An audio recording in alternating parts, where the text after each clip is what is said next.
Hey everyone, welcome to our first episode of the Undead Rogue leveling series. And I'm extremely happy to be finally back making more World of Warcraft content for you guys. It's been a very long time. We haven't done a leveling show since we did the Monk, and I'm really eager to get this guy up to level 90 and show you guys the path I take to get there. So first off, I want to talk about some of the reasons why I decided to play an Undead Rogue. So for one, I've never actually played it before. In all my years playing World of Warcraft, I've actually never leveled up a Rogue. Number two, Undead is on the Horde, and I like to play on Bleeding Hollow US. It's an extremely strong Eastern Standard PvP server in the United States. It's usually always full with people doing random battlegrounds, arenas, and raids, so it's why I really like to play there. So to start things off, we're already hitting level 2, nothing too amazing. We're going to be talking about some of the undead racial traits. So to start things off, we have Cannibalism.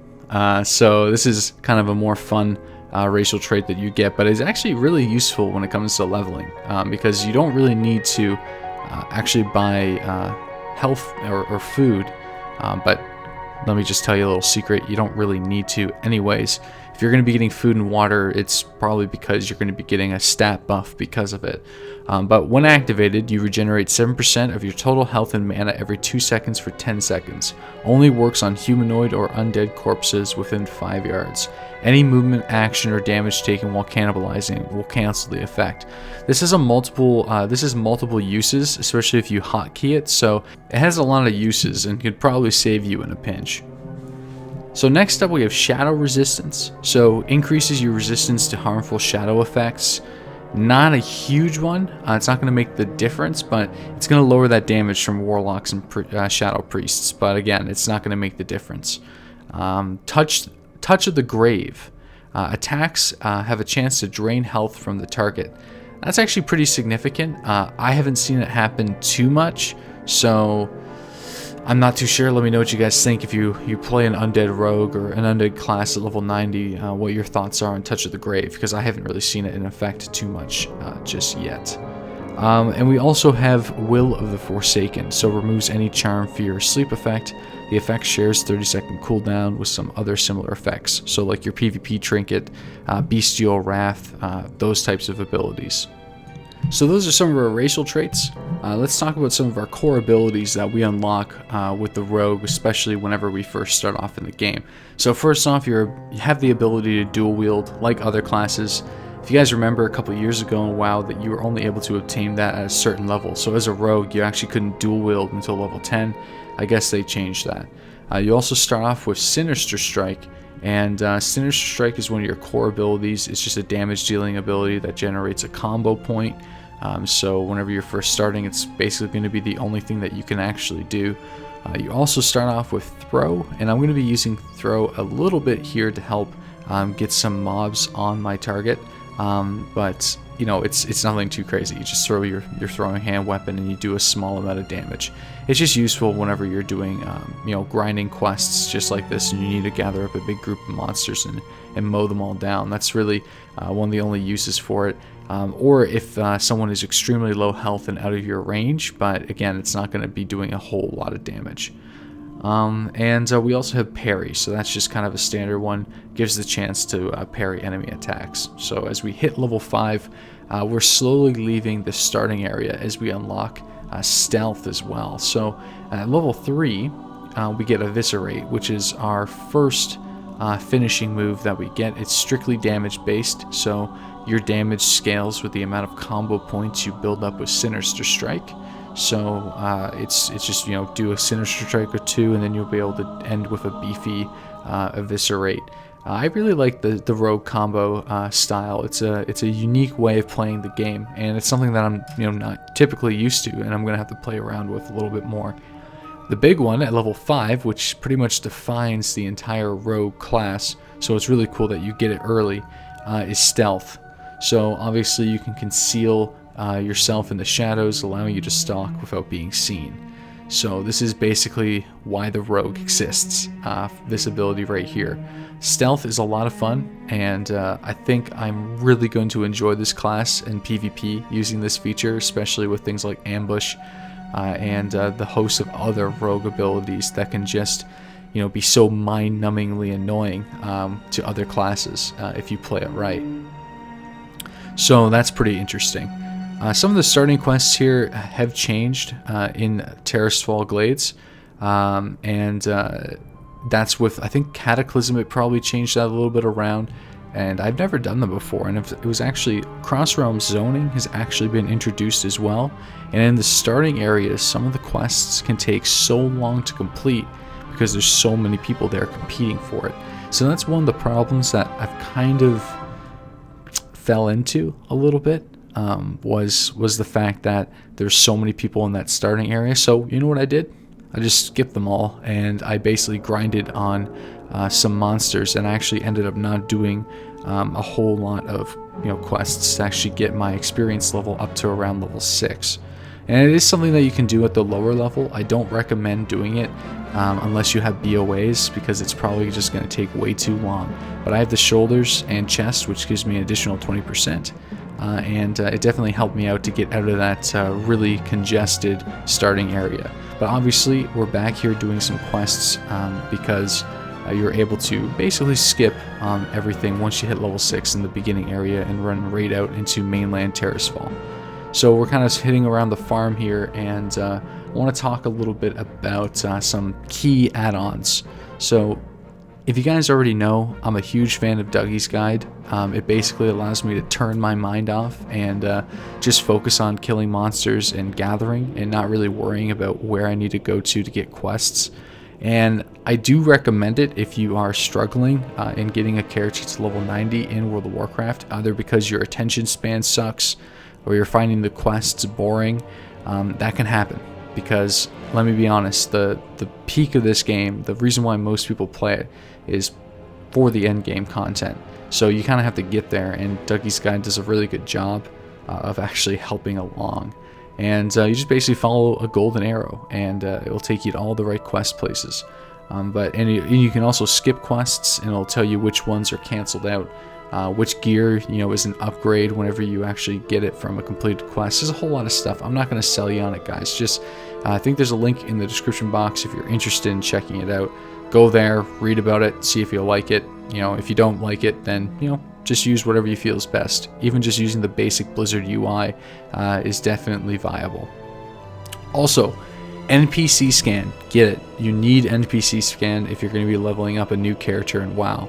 Especially if you haven't leveled one up in a long time, because there's a lot of rares like that spawn very quickly everywhere in the leveling areas of World of Warcraft, and they did that, and they give thousands of experience at the lower level. So myself and Protox, he's leveling up a Shadow Priest. He won't be continuing that Shadow Priest, but he was leveling one up at the time. And we were running into a number of different rare mobs, and that actually gave us, you know, a couple thousand experience. This guy, because we're in a group, obviously your experience is going to be halved. But if you do these solo, which you can easily, then you'll be getting a lot of experience, probably equivalent to a couple quests. So it's really worth picking up Npc Scan and killing these guys to kind of get an additional advantage. It could save you a lot of time, like a lot of time. And again, guys, one of the key things about leveling quickly in WoW, especially if you're just doing quests, because some people prefer that method, is to understanding when to skip shit. You need to know, you know, when is the right time to move to a new area. And again, with the Dougie's Guide, you can check that out in the actual guide to tell you, you know, which level differences or which with each zone. But you can also go on Wowhead to figure that out. A few other websites, and also, you know, typically if you're level 15 and you're killing like level 11 mobs, it's time to move on. Whenever you start you know, turning getting quests green, whenever they turn green in your questing log, or if you're killing mobs that are extremely low, and this is going to happen to you if you use BOAs. So once you kind of you know, level so much faster than what the normal player should be, you're going to be getting way outside the zone level, and you're going to be wasting your time. So, you know, once you hit the level 10 in Terrasfall, go to Silver Pine Forest, and I think you stay there up until level 18 and 20. Go to Hillsbrad, you know, and follow that route. Either I think you can go to either to the hinterlands, and then like Arathi Highlands, and it's just kind of, it's all scalable. It will take you through 1 through 90, but just follow it along and make sure that you're mindful that if you're wasting your time doing green quests and killing really low level monsters, you're not going to be doing much. You're just going to be wasting your own time. So at level 6 we unlock Ambush, which is your first big move that you can do when in stealth. So Ambush allows you to stealth up behind an enemy unit and then ambush them for an extremely high amount of damage and 2 combo points. So you can quickly ambush somebody, Sinister Strike them, and then finish them off with a Eviscerate, which is going to be 3 combo points, which is going to do a lot of damage. So Ambush is a lot of fun to use, and it's one of the core rogue abilities that you're going to be using the entire time you're leveling a rogue, the entire time. So we just hit level 8, and we also get a new ability then. It's Evasion. So if you have played PvP in World of Warcraft and you fought against rogues before, I'm sure that you've encountered a number of evasions. So basically you can increase your dodge chance by 100% for 10 seconds. That's annoying. That's basically makes you immobilized from you know, physical damage for 10 full seconds, and it's extremely useful. Let's say you need to eviscerate, you can actually get back into stealth, and then, you know, open up with another ambush to kind of get the jump on your opponent. I don't know. There's pretty much every type of use for it. If you are if shit is hitting the fan and you need to basically evade, evasion is your trick. It's what you can use to get you away of pretty much any situation, except for, you know, one of those pesky mages. But it's a pretty good ability, so you know, use it wisely and keybind it to something that's extremely you know, quick and on hand. A keybinding that you would usually put at defensive. You know, that's what I would recommend. So we finally headed into Brill. So Brill is one of the first places you'll actually go to with a flight path. And the main questing hub for Terracefall. And it's also got a huge graphical overhaul. I believe that happened in Kata. I just have not played an Undead since Kata, so I never checked out this content. But it's really awesome to see, you know, all the new changes to all the buildings and you know, the new quests. They're kind of similar to what they used to be in the past. But the cool thing is you don't have to go all the way out to Scarlet Monastery to level like 12, because we're leveling to 90 now. You kind of get through the beginning zone, Terracefall, extremely fast because how much experience is scaled up. But I remember spending like 45-50 minutes in this zone back in you know, Burning Crusade, and you used to have to run all the way out to Scarlet Monastery and do a bunch of quests there, and then return to Brill and run back out there. It was just, such a waste of time. So I'm really happy that I didn't have to do that again. Maybe that's partially because I'm using BOAs. I'm not too sure, but whatever. It's still a huge relief because I didn't like doing this zone back in the day. It was really annoying. It was just too long, and I got burned out of it. So, especially as a rogue with only 1 dagger as well, because you're not level 10, you don't dual wield, so that's also a problem. So we're just about to hit level 10, and I thought it was time to move on to Silver Pine Forest. And I love this zone. It's one of my favorite in the game.